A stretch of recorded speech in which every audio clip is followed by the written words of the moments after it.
মুমিন হতে হলে আল্লাহর সকল আদেশ এবং নিষেধ যেগুলো থেকে আল্লাহ নিষেধ করেছে সেগুলাকে একদম মন থেকে মুছে ফেলা, এবং যেগুলো আল্লাহ বলেছেন আপনাকে যেসব কাজ করতে সেগুলো একদম মন থেকে করা, এটাই আসলে মুমিনের পরিচয়, সঠিক মুমিনের পরিচয়। তো আমরা সবসময় চেষ্টা করব যেন আমাদের মুমিনের পরিচয়টা দেওয়ার। এখন আল্লাহ কোনো কিছু বলেছেন আর আপনি মানবেন না, আহা হা, ওতে কি সোজা? পার পাওয়া যাবে না। আজকে হয়তো করছেন, কিন্তু সেদিন সেদিন তো পার পাবেন না। সেদিন সব কিছুর হিসাব একদিন দিতেই হবে।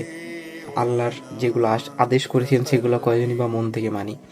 সেটা হতে পারে ছেলে বাবার ক্ষেত্রে আমরা কোন আমলটা করছি, আমাদের বাবার সাথে কীরকম, বাবা মায়ের সাথে কীরকম ব্যবহার করতে হবে, আদারওয়াইজ মা বাবার কেমন ব্যবহার করা উচিত ছেলেদের সাথে, আদারওয়াইজ আপনি বাবা হিসেবে আপনার কতটুকু কর্তব্য, আপনি কেমন ছেলে দিকে, আপনি কেমন মেয়ে দিকে বিয়ে দিচ্ছেন না দিচ্ছেন, সব কিছুই কোরআনে সুস্পষ্ট করে লেখা আছে যে আপনি ইভেন সব কিছুই আল্লাহ তো এমনটাই বলেছেন যে তোমরা আমার থেকে সব কিছু চাও, যদি সেটা একটা জুতার ফিতা হয় সেটাও আমার থেকে চাও।